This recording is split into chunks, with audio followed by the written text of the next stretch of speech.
নারী নিপীড়নের বিরুদ্ধে ঢাকা বিশ্ববিদ্যালয়ে ছাত্র দলের আয়োজনে এই মুহূর্তে ঢাকা বিশ্ববিদ্যালয় ক্যাম্পাসে বিক্ষোভ মিছিল অনুষ্ঠিত হচ্ছে, তেমনটি কিন্তু আমরা দেখতে পাচ্ছি এবং আপনাদেরকে যেমনটি দেখাচ্ছিলাম, মূলত নারী নিপীড়নের বিরুদ্ধে ঢাকা বিশ্ববিদ্যালয় সহ বাংলাদেশের প্রত্যেকটি ক্যাম্পাসেই কিন্তু আজকে বাংলাদেশ জাতীয়তাবাদী ছাত্র দলের আয়োজনে কিন্তু বিক্ষোভ মিছিল অনুষ্ঠিত হওয়ার কথা রয়েছে এবং তারই ধারাবাহিকতায় ঢাকা বিশ্ববিদ্যালয় ছাত্র দল কিন্তু এই মুহূর্তে একটি বিক্ষোভ মিছিল বের করেছে, তেমনটি কিন্তু আমরা দেখতে পাচ্ছি। মূলত ঢাকা বিশ্ববিদ্যালয়ের আলী হোসেন নামে এক শিক্ষার্থী ঢাকা বিশ্ববিদ্যালয়ের ডাকসু নির্বাচনের এক প্রার্থীকে নিয়ে সামাজিক যোগাযোগ মাধ্যম ফেসবুকে যে মন্তব্য করেছেন তারই প্রতিবাদে এই মিছিলটি অনুষ্ঠিত হচ্ছে এবং বিগত সাম্প্রতিক সময়গুলোতে নারীদের নিয়ে যে বিদ্বেষমূলক মনোভাব, সাইবার বুলিং সহ বিভিন্ন মাধ্যমে নারীদের নিয়ে যে অসৌজন্যমূলক আচরণ করা হচ্ছে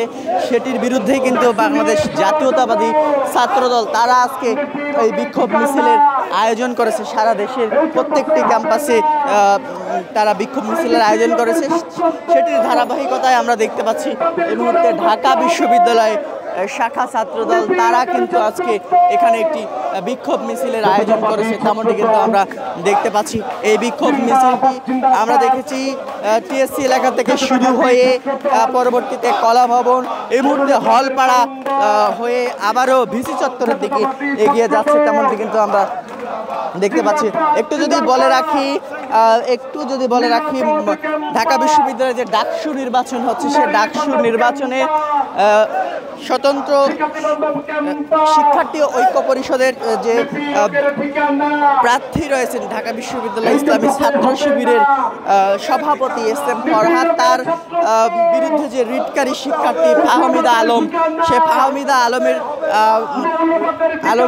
বিরুদ্ধে যখন তিনি রিট করেন, হাইকোর্টে রিট করেন এস.এম. ফরহাদের বিরুদ্ধে, তারপরেই আমরা দেখি যে সামাজিক যোগাযোগ মাধ্যম ফেসবুকে আলী হোসেন নামে এক শিক্ষার্থী তাকে নিয়ে একটি পোস্ট করেন। সে পোস্টটি এমন ছিল যে তাকে তার রিটের যখন তিনি রিট করেন গণধর্ষণের পদযাত্রা নিয়ে তিনি কিন্তু পোস্ট করেন, তেমনটি কিন্তু আমরা দেখতে পাই। মূলত তার পরপরই ঢাকা বিশ্ববিদ্যালয়ের সাধারণ শিক্ষার্থীরা এটির প্রতিবাদ জানাতে শুরু করেন এবং রাজনৈতিক দলগুলোও কিন্তু এটির বিরুদ্ধে প্রতিবাদ জানাতে শুরু করেন। তারপরেই আমরা দেখি রাতের বেলা প্রেস রিলিজের মাধ্যমে বাংলাদেশ জাতীয়তাবাদী ছাত্র দল একটি বিক্ষোভ কর্মসূচির আয়োজনের ঘোষণা দেয়। সারা দেশের প্রত্যেকটি ক্যাম্পাসে কিন্তু আজকে এই নারী নিপীড়নের বিরুদ্ধে বিক্ষোভ কর্মসূচি চলছে, তার ওই ধারাবাহিকতায় এটি কিন্তু অনুষ্ঠিত হচ্ছে ঢাকা বিশ্ববিদ্যালয়।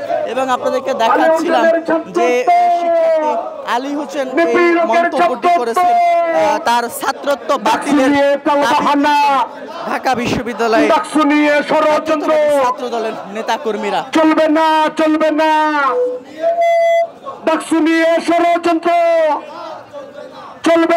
চলবে না নারী বান্ধব ক্যাম্পাস আমাদের অঙ্গীকার। নারী